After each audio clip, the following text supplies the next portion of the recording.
जय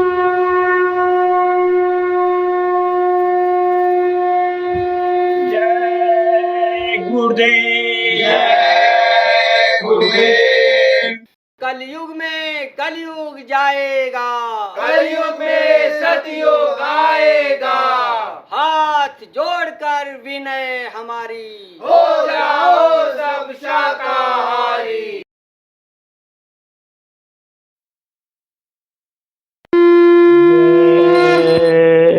गुरुदेव। कोटि कोटि करूं वंदना, अरब खरब प्रणाम। चरण कमल बिसरूं नहीं, जय गुरुदेव नाम।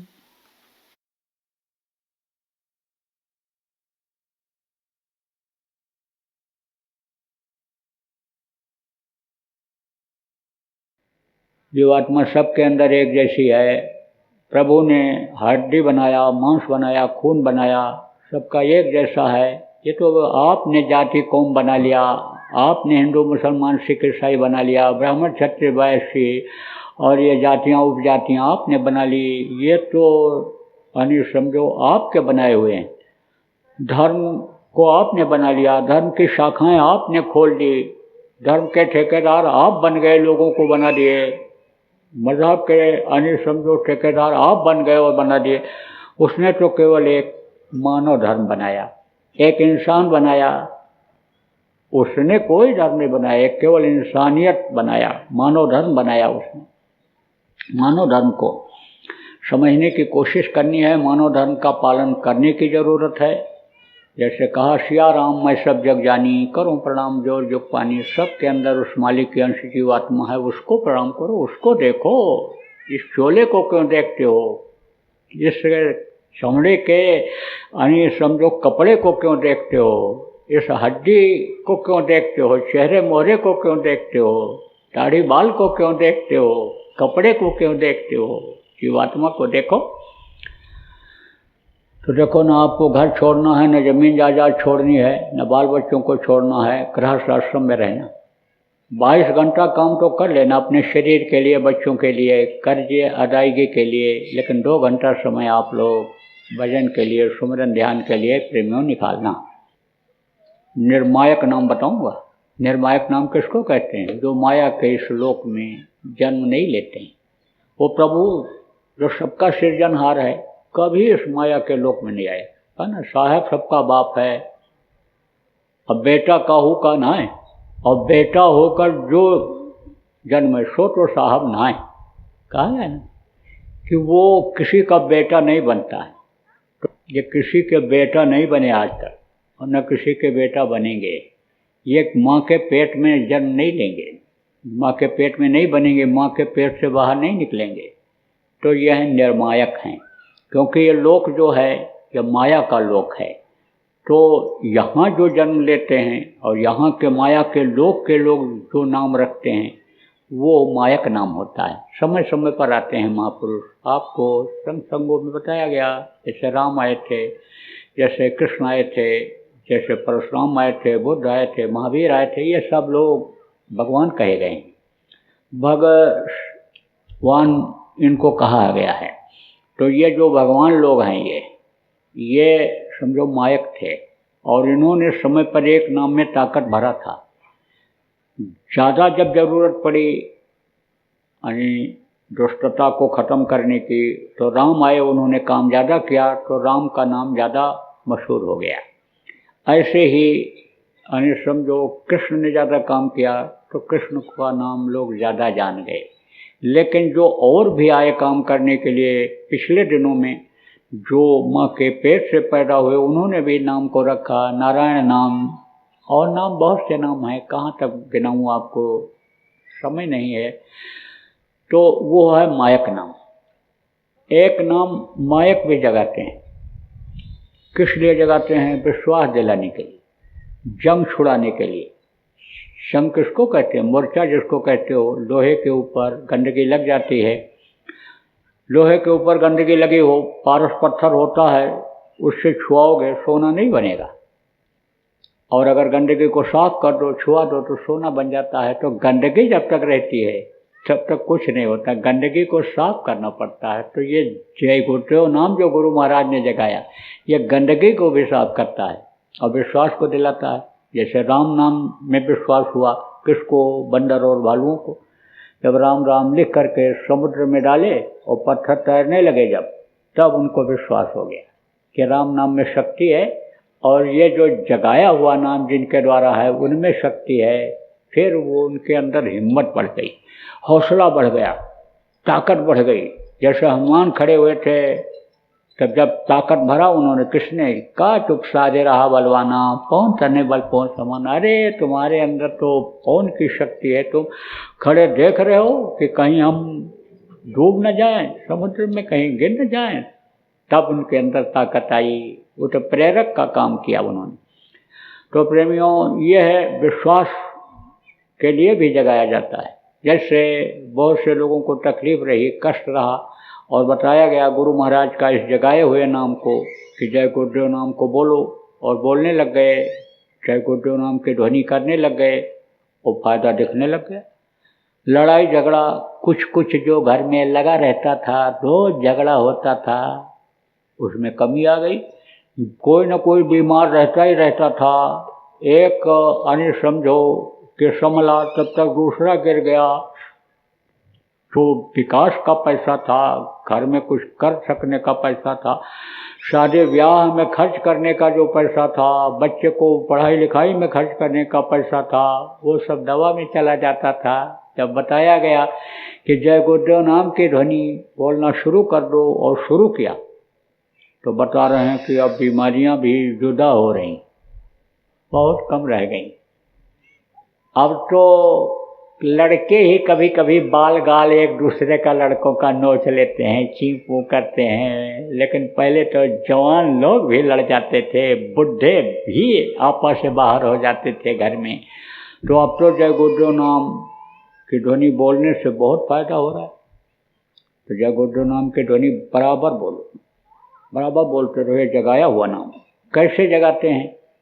आपको नहीं पता है कि आप कहाँ से जुड़े हुए हो, उस प्रभु से जुड़े हुए हो, परमात्मा जिसको कहते हैं, पतले तार के द्वारा जुड़े हुए हो। ऐसे ही महापुरुष नाम को जगाते हैं तो तार से जोड़ देते हैं। तो जब उस नाम से उस समय पर पुकारते हैं तो देखता है और मदद करता है। तो प्रेमियों, जय गुरुदेव नाम की ध्वनि बराबर बोलते रहो और लोगों को बुलवाते रहो, इससे लोगों को भी फायदा होगा। और वो जो आप बताओगे किसी को या जो करवाओगे, सिखाओगे, उसका आपको परमार्थी लाभ मिल जाएगा। यह परमार्थी लाभ ही अगर आपके पास इकट्ठा हो जाए, जो सेवा आप करते हो यही अगर ज़्यादा हो जाए, तो इससे भी भजन में मदद मिल जाती है। करना तो पड़ता है, करना तो पड़ेगा, युक्ति तो करनी पड़ेगी। याद नहीं करोगे उनको तो वो कैसे बोलेंगे? तो याद तो करना पड़ता है। लेकिन जब हमेशा याद करते रहोगे, यहाँ दमदम पर होते हैं, सिर उठाने की फुर्सत कहाँ है? जब उनसे प्रेम हो जाएगा, प्रभु से प्रेम हो जाएगा, तो कहा ना इश्क वालों ने कब वक्त देखा तेरे सिरदे में पाबंदियां हैं, यहाँ दमदम पर होते हैं सिरदे, सिर उठाने की फुर्सत नहीं है।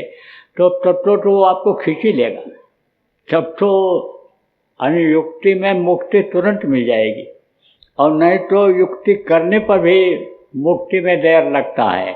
तो ये भाव इस समय पर बनना बहुत ही मुश्किल है, क्योंकि अन्न आपको परिवार में ही खाना है, समाज में ही रहना है आपको।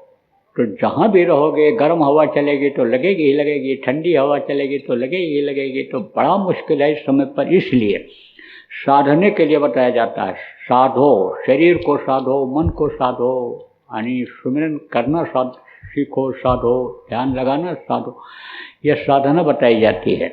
आप देखो इतिहास उठा करके, एक समय पर एक ही आदमी को यानी वक्त के गुरु ने आदेश दिया है नामदान देने का। शिष्य तो बहुत रहे उनके, लेकिन किसी एक ही को दिया है, तो उसके मुंह से सुनना जरूरी होता है। पीपल, पाकड़ और रसाल, ये 3 पेड़ होते हैं। इनका बीज या इनका फल अगर सीधे जमीन पर गिर जाए तो जमता नहीं है, पक्षी खाता है और उसके बाद बीज को नीचे डालता है, तब वो जमता है। इसी तरह से फलदायी तो तब होता है कि जिसको वक्त के संत सदगुरु, वक्त के पूरे गुरु आदेश दे करके गए कि ये नामदान देंगे, उसके मुंह से सुनना जरूरी होता है। इसीलिए बहुत से लोग कहते हैं ऑनलाइन नामदान दे दीजिए, ऑनलाइन टेलीफोन से नामदान दे दीजिए, पहुंच नहीं सकते हैं, लेकिन उससे कोई फ़ायदा होने वाला नहीं है। जैसे फ़ोटो को देखते हो तो फ़ोटो किसी का भी हो तो वो फ़ोटो तो आदमी नहीं हो सकता है। जब तक आदमी को नहीं देखोगे तब तक आपको कैसे पता चलेगा कि ये कैसे हैं, क्या हैं। फ़ोटो से पूरी बात स्पष्ट नहीं होती। फ़ोटो तो संत मत में भी समझो कि एक तरह से कि जरूरी नहीं है।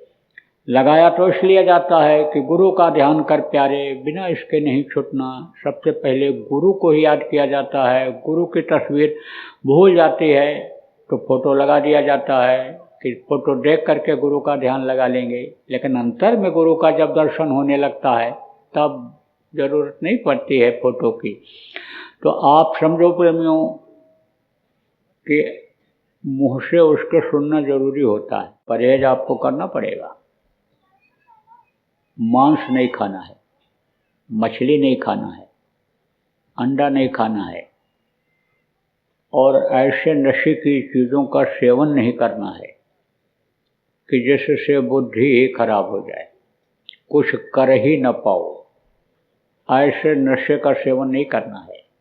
बल्कि हम तो देश विदेश में जितने भी लोग हैं नशे का सेवन करते हैं, चाहे कोई अधिकारी कर्मचारी हों, चाहे कोई सेठ साहूकार हों, चाहे कोई पंडित मुल्ला पुजारी हों, चाहे कोई प्रधानमंत्री, राष्ट्रपति, एमएलए, एमपी हों, मंत्री मिनिस्टर हों, सबसे हम ये प्रार्थना करते हैं आज के दिन कि आज आप लोग नशा त्याग दीजिए।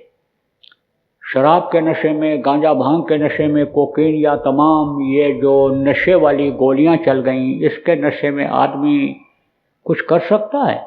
वो तो पड़ जाएगा, आग लग जाए, चोरी हो जाए, देश के ऊपर कोई हमला कर दे, लेकिन वो तो नशे में मस्त है, तो क्या वो समझ पाएगा, क्या बचत कर पाएगा, क्या अपनी रक्षा, क्या देश की रक्षा कर पाएगा। इसलिए हमारी तो जो भी वरिष्ठ लोग हैं, अपने को वरिष्ठ मानते हैं, जनता जिनको वरिष्ठ मानती है, हम उनसे हाथ जोड़ करके ये प्रार्थना कर रहे हैं कि 2021 को अपने नशे की आदतों की भेंट चढ़ा दीजिए, छोड़ दीजिए, नशा का सेवन छोड़ दीजिए। ऐसे नशे का सेवन न करिए कि जिससे होश में आप न रह जाइए। और ऐसा नशा अगर नहीं छोड़ेंगे तो भारी नुकसान आगे दिखाई पड़ेगा, जनता को भी दिखाई पड़ेगा, इनको भी महसूस होगा, खुद को महसूस होगा कि हमने बड़ी गलती किया। हम शिखर पर तो चढ़ने की कोशिश करते रहे, लेकिन ये चीज़ें हमारी बाधक बन गईं। जिस चीज़ का हमने शपथ लिया, संकल्प लिया, वो काम हम पूरा नहीं कर पाए, अपने से ही ग्लानि होगी। इसलिए ऐसा अवसर मत आने दीजिए। ये मेरी प्रार्थना है कि जो लोग भी हैं, जितने भी लोग हैं, छोटे बड़े कर्मचारी हों, मजदूर हों, व्यापारी हों, या अपना भविष्य बर्बाद कर देने वाले ये नौजवान बच्चे हों, जितने भी राजनेता हों, पार्टी के प्रमुख हों, जितने भी हों, मठाधीश हों, जितने भी पंडित मुल्ला पुजारी हों, नशे का सेवन जो लोग करते हैं, उनसे मेरी आज हाथ जोड़कर ये प्रार्थना है कि आज के दिन आप यानी अपने नशे को यानी छोड़ दीजिए 2021 को, भेंट कर दीजिए, चढ़ा दीजिए 2021 को, ये लेकर चला जाएगा आपकी आदतों को। और 22 में आपके विकास में, देश के विकास में, जनता के विकास में कोई बाधा नहीं आएगी। तो नशे का सेवन ऐसा मत करना कि जिससे बुद्धि भ्रष्ट हो जाए। बाकी हजम कर सको तो 100 गिलास दूध पी लो, एक दिन में 2 किलो घी खा लो, हमारी तरफ से पूरी छूट है। अच्छा खाते हो तो अच्छे खाओ, अच्छा पहनते हो अच्छा पहनो, अच्छे घर में रहते हो तो अच्छे घर में रहो, अच्छे गाड़ी घोड़ा में चलो, पूरी छूट है आपके लिए। लेकिन 2 घंटा समय आपका मांग रहा हूँ, 24 घंटे में से सुमिरन ध्यान भजन में जरूर लगाइएगा कि जिससे 2022 का साल जो बुरों के लिए काफ़ी बुरा साबित होगा, वो आप जब अच्छे बन जाओगे तो अच्छों के लिए अच्छा बन जाएगा, अच्छा बन जाए आपके लिए, ये ज़रूर कहूँगा। शरीर आपका सेवा में लगा रहेगा, उसका फल आपको मिलता रहेगा, लेकिन उसके साथ ये अब ज़्यादा ज़रूरी है कि लोगों को नाम याद कराया जाए, लोगों को रूप याद कराया जाए, लोगों को सुमिरन ध्यान भजन समझाया जाए और कराया भी जाए। तो जगह जगह आप ये समझो कि साधना शिविर लगाओ, जहाँ अपने आश्रम हैं, जगह है, वहाँ साधना शिविर चला दो, लगातार चलाते रहो तो भी कोई हर्ज नहीं है। नहीं, 1 हफ्ता तो कम से कम चलाओ ही चलाओ, और आप समय निश्चित कर दो। जब लगातार चलेगा तो जब जिसको समय मिलेगा दोपहर में, सुबह शाम, उस हिसाब से वो आएगा। जहाँ गर्मी है वहाँ रात को ज़्यादा लोग आएंगे, जहाँ ठंडी है दिन में लोग आएंगे, तो बराबर। और एक नियम बना दो पुरुषों का, यानी समझो कि साधना शिविर अभी चलेगा, देवियाँ अपने अपने घरों में करेंगी, और फिर बाद में देवियों के लिए भी देख लिया जाएगा, औरतों के लिए भी देख लिया जाएगा। तो जहाँ आश्रम नहीं है, वहाँ जहाँ आप कार्यालय बनाए हो वहाँ करने का विचार बना रहे हो, लेकिन कार्यालय अगर किसी के घर में है तो वहाँ ठीक नहीं रहेगा। कार्यालय आपका अगर एक कोठरी में है, छोटी जगह है, तो वहाँ भी ठीक नहीं रहेगा। उसके लिए और देख लो, नहीं है कहीं किसी का खाली मकान है, जगह है, किराए पर ले लो। नहीं है तो आप ये समझो कि खाली पड़ा रहता है। हमने देखा, हम तो घूमते रहते हैं, सरकारी बिल्डिंगें खाली पड़ी हैं, कोई उसमें रहने वाला नहीं है। पंचायत घर है, स्कूल बने हैं, चलते ही नहीं हैं। पता करते हैं तो कहते बच्चे नहीं आते, कभी कोई कहता मास्टर नहीं आते, तो कभी कुछ नहीं। पूछ करके करना। जो भी इस समय पर उसका मालिक हो, पंच हो, प्रधान हो, प्रधानाचार्य हो, मैनेजर हो, जो भी हो, पूछ लो कि हमको भजन करना है, साधना करनी है, पूजा करनी है, आत्म कल्याण का काम करना है, आप हमारी मदद कर सको, इजाज़त दे दो। तो इजाज़त लेकर के आप वहाँ लगाओ। और भंडारा भी जो चलेगा, चुट-पुट वाला नहीं चलेगा, नहीं तो मन उधर ही जाएगा। जहाँ बैठोगे पकौड़ा छन्ने की खुशबू आई जलेबी की, तो हाँ मन फिर उधर ही चला जाएगा। और आप खोलते रहोगे कब समय हो जाए, घड़ी देखते रहोगे कब समय हो जाए, जल्दी खाने को मिले। इसलिए दोनों काम एक साथ नहीं हो सकता है कि नभ्या जिभ्या का भी स्वाद लेते रहो और वो आत्म सुख का भी आनंद लेते रहो। दोनों काम एक साथ नहीं हो सकता है। तो सादा खाओ, सादा खाओगे तो भी नहीं मरोगे। चिपड़ा चुपना खाने से बल्कि मरण हो जाता है, लेकिन उससे सादे से नहीं होता है। सादा भोजन बने, कोशिश ये करो कि अपना ही खाओ, नहीं तो एक ही आदमी कह देगा। पाने के लिए, लेने के लिए तरीका लोगों को मालूम हो गया है कि हम एक लगाएंगे तो 10 आएगा, तो कोई अकेले तैयार हो जाएगा कि जितना भंडारा है हम ही चलाएंगे। तो दूसरे खाओगे कि नहीं खाओगे? तो अपने में से उसको देना पड़ेगा कि नहीं देना पड़ेगा? जो भजन करोगे देना पड़ेगा। आप में से कटेगा, कितना वो ले लेगा ये आपको नहीं पता है। इसलिए अपना ही खाओ, अपनी ही कमाई का खाओगे तो अच्छा रहेगा। उसकी भी रूपरेखा आप लोग बना लो। और जहाँ शाकाहारी का प्रचार नहीं है, जहाँ संकट का प्रचार नहीं है वहाँ भी अब योजना आप लोग बना लो। जैसे ठंडी जहाँ ज़्यादा है काम कम हो पाता है, ठंडी में कोहरा पड़ता है, गर्म जो प्रदेश हैं उनकी भी योजना बनाओ, वहाँ भी कुछ आप संत मत का विस्तार करो, गुरु महाराज का नाम काम आगे बढ़ाओ, खूब आदत डालो। बच्चियों कोई काम घर में न रहे तो आंख बंद करो और ध्यान लगाओ। समय बेकार का काट देती हो, कोई काम नहीं रहता है, समय निकल जाता है जीवन का। आप लोगों का भी, बहुत से लोगों का समय निकल जाता है, उसको अब इस काम में लगाओ। जब इसमें लगाने लगोगे, ध्यान लगाने लगोगे, भजन करने लग जाओगे तो बिजनेस, व्यापार, खेती, नौकरी में भी आपको बरकत दिखाई पड़ेगी, मन आने लगने लग जाएगा। ज़्यादा करते हो लाभ कम मिल पाता है, कम करोगे ज़्यादा लाभ दिखाई पड़ेगा। इसलिए बराबर आदत डालो ध्यान लगाने की। इस मनुष्य शरीर को मंदिर बताया गया, इसमें 52 बुर्ज, 12 कंगूरे, खिड़कियाँ अनगिनत और 9 दरवाजे हैं।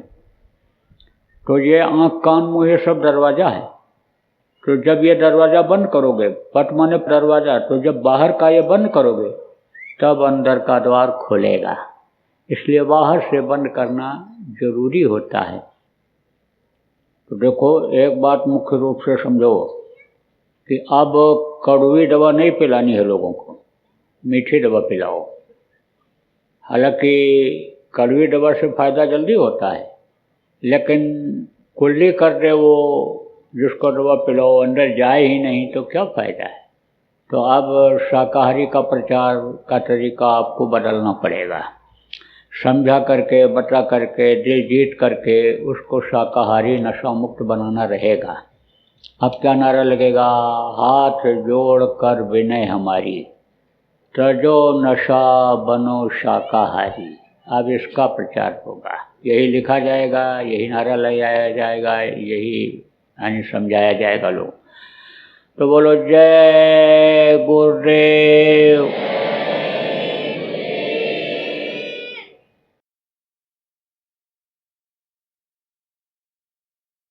तो प्रेमियों देखो, मांस मनुष्य का भोजन नहीं है। मांस खाने से खून बेमेल हो जाता है और तरह तरह की बीमारियां हो जाती हैं शरीर के अंदर। जब से देखो मांसाहार बढ़ा और शराब और ये गांजा, अफीम और नशे की गोलियां लोग खाने लगे, तब से अपराध और भ्रष्टाचार बहुत हो गया। अपराधी शरीर हो गया, अपराधी घर हो गया, अपराधी जाति समाज हो गया, अपराधी आपके समय राजनीति हो गई, अपराधी दफ्तर हो गए, यानी अपराध बहुत बढ़ गया। तो ये अपराध और भ्रष्टाचार की ये जननी है, तो इसको दूर करना चाहिए। जितने भी बुद्धिजीवी हो, जितने भी अच्छे लोग हो देश के, जितने भी धार्मिक लोग हो देश में, आज के दिन आप लोगों को इस बात का विचार करना है, इसका संकल्प बनाना है कि भ्रष्टाचार और अपराध को ख़त्म किया जाए, क्योंकि ये सबके लिए हानिकारक है, किसी के लिए फ़ायदेमंद नहीं है। जो ये समझता है कि अपराध करके हम खुशहाल हो जाएंगे, सुखी रहेंगे, तो एक न एक दिन उसको भी यानी अपार दुख का सामना करना पड़ता है, दुख झेलना पड़ता है। जैसा कि पीछे के इतिहास बता रहे, तवारीख बता रही है, तो उनको देख करके उनको भी ज्ञान करना चाहिए। तो उससे सुख और शांति नहीं मिल सकती है। तो सुख शांति लाने के लिए यानी ये जो जड़ है उसी को क्यों न खत्म कर दो। जड़ को ही काट दो तो पेड़ बढ़ेगा नहीं, पेड़ गिर जाएगा। तो ये जो शाखा बढ़ रही है यानी अपराध और भ्रष्टाचार की, ये मांस, शराब और ये जो नशे की चीज़ों का प्रचलन बढ़ रहा है, इसी को क्यों न ख़त्म कर दिया जाए। तो अब आप ये समझो कि अगर आप लोगों के हृदय में परिवर्तन ला दो, लोगों के अंदर बदलाव ला दो, तो ये अपने आप बंद हो जाएगा। कोई बंद करे न करे, उसको अगल बगल वाले को देखना पड़ता है, जिसके पावर में है, अधिकार में है, अगल बगल वाले को देखना पड़ता है कि कहीं ऐसा ना हो ये नाराज़ हो जाएं। लेकिन कुछ हिम्मत वाले ऐसे भी होते हैं कि जो कदम आगे बढ़ा देते हैं, और अच्छे काम के लिए जब कदम बढ़ाते हैं तो उनकी देखो जीत होती है। आप देखो, अभी एक उदाहरण आपके सामने है।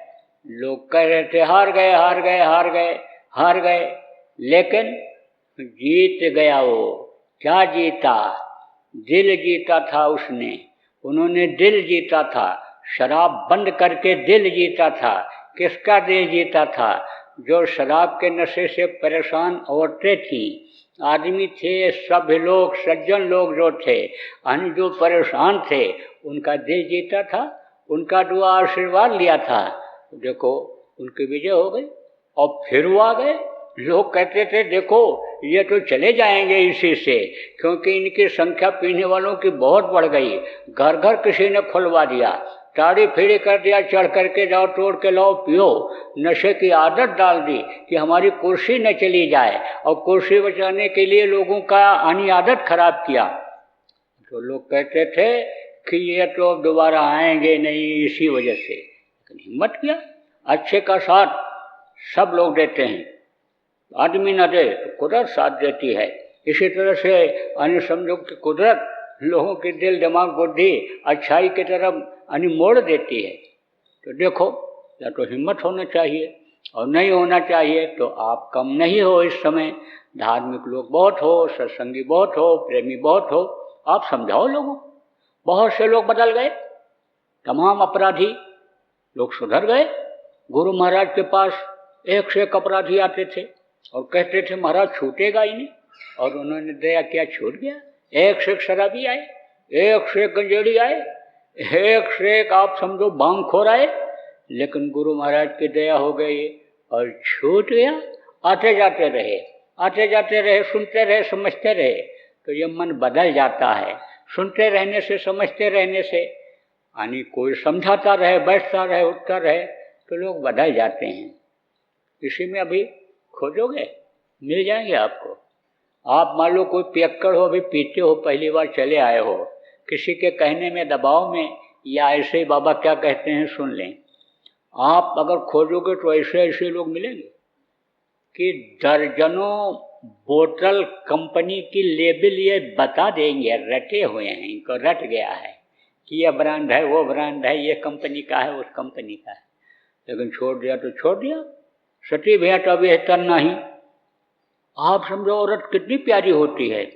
आप समझो जीवन भर का साथ निभाने का संकल्प लेता है आदमी, लेकिन शिव संकल्प कीन मन माही, और सती भेंट अब यह तन नहीं। समझा? उन्होंने संकल्प बना लिया तो औरत तक का त्याग कर दिया। और ये क्या चीज़ है?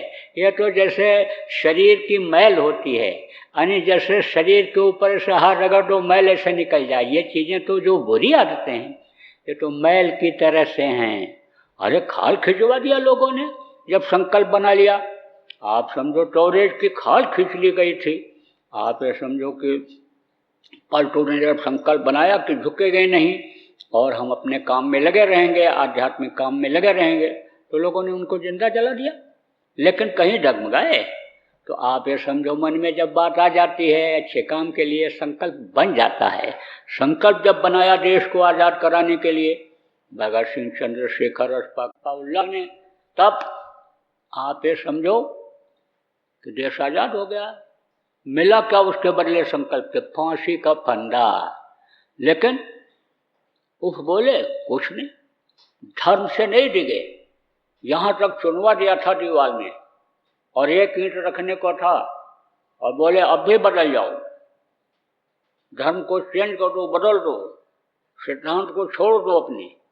लेकिन संकल्प बन गया तो कुछ नहीं, दीवारों में चुनवा दिए गए थे। तो संकल्प जब आप बनवा ले जाओगे, लोग बना लेंगे, छूट जाएगा। बहुत से लोगों का शराब छूट गया, बहुत से लोगों की मछली छूट गई, बहुत से लोगों का मांस छूट गया, तो आपका भी छूट जाएगा। जो मन इधर उधर किसी का हो रहा है कि दबाव में तो हम आ गए, पकड़ के तो ये ले आए, घर वालों की बात कैसे न माने, रिश्तेदार की बात कैसे न माने, चलो यहाँ सुन लेते हैं, वहाँ चलेंगे, फिर पीने लगेंगे, फिर खाने लगेंगे। तो आप संकल्प ही बना लो, कि अभी तक जो पिया खाया, अब नहीं, सती भेंट अब यह करना है। संकल्प अगर आपका बन जाएगा तो छूट जाएगा। संकल्प में बहुत बड़ी शक्ति होती है।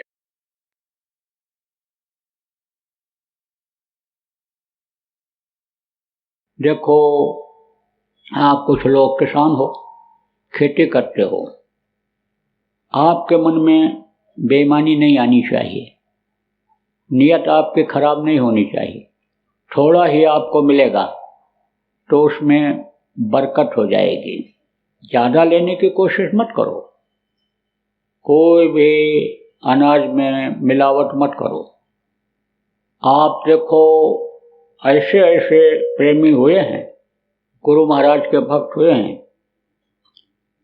कि गुरु महाराज ने कह दिया कि बच्चा दूध में पानी मत मिलाना, तो दूध को जब उनको डालना होता था बर्तन में तो हाथ धो करके फिर पोंछ करके और फिर दूध को डालते थे।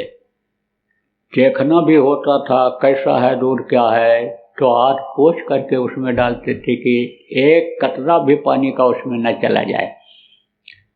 अब जब वचन का पालन किया तो समझो कि अब जो भी लड़के बच्चे रहे उसी आदर्श पर चलने लग गए, तरक्की कर गए उस लाइन में।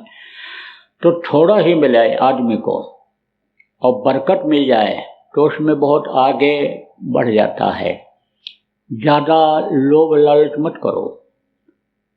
और अगर आपको ज़रूरत है, आने समझ लो लड़का बिटिया का ब्याह करना है, लड़के को पढ़ाई लिखाई करानी है, कपड़े की और उसकी ज़रूरत है, तो आप अनाज के अलावा और भी खेती कर लो जिसमें आपको आमदनी हो जाए। आप समझो कि जब चारों तरफ अन्य समझो नज़र दौड़ाओगे तो फिर अन्य समझो कि एक भी काम ठीक से पूरा नहीं हो पाएगा।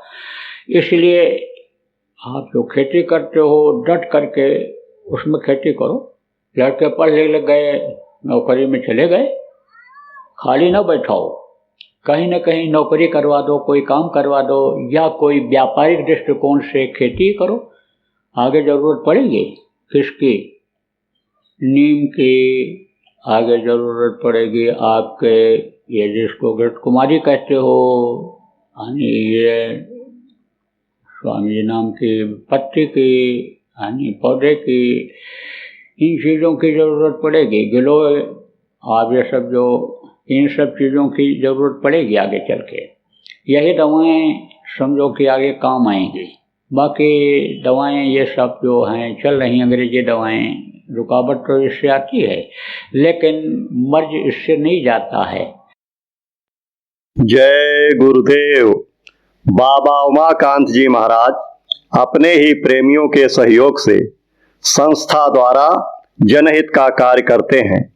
किसी भी व्यक्ति, संस्था व सरकार से कोई भी चंदा, चुटकी व अनुदान नहीं लेते और किसी भी तरह का व्यापार भी नहीं करते। इसलिए आप श्रोताओं को बताया जा रहा है कि बाबा जी के नाम पर किसी भी प्रकार का धन मांगने वाले व व्यापार में प्रचार करने वाले लोगों से होशियार रहिएगा। आपसे यही कहना है कि सत्संग सुनो, समझो और अच्छा लगे तो मानो। आने वाली बीमारी तकलीफों से बचने के लिए कुदरत व सरकारी नियम का पालन करो। आपके सुझाव के लिए व्हाट्सएप नंबर 9575600700। जय गुरुदेव, जय गुरुदेव।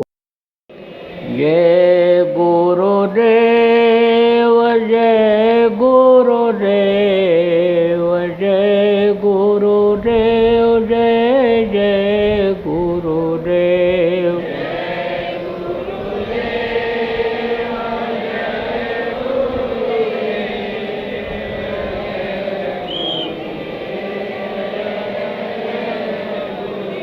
जय गुरुदेव, जय गुरुदेव।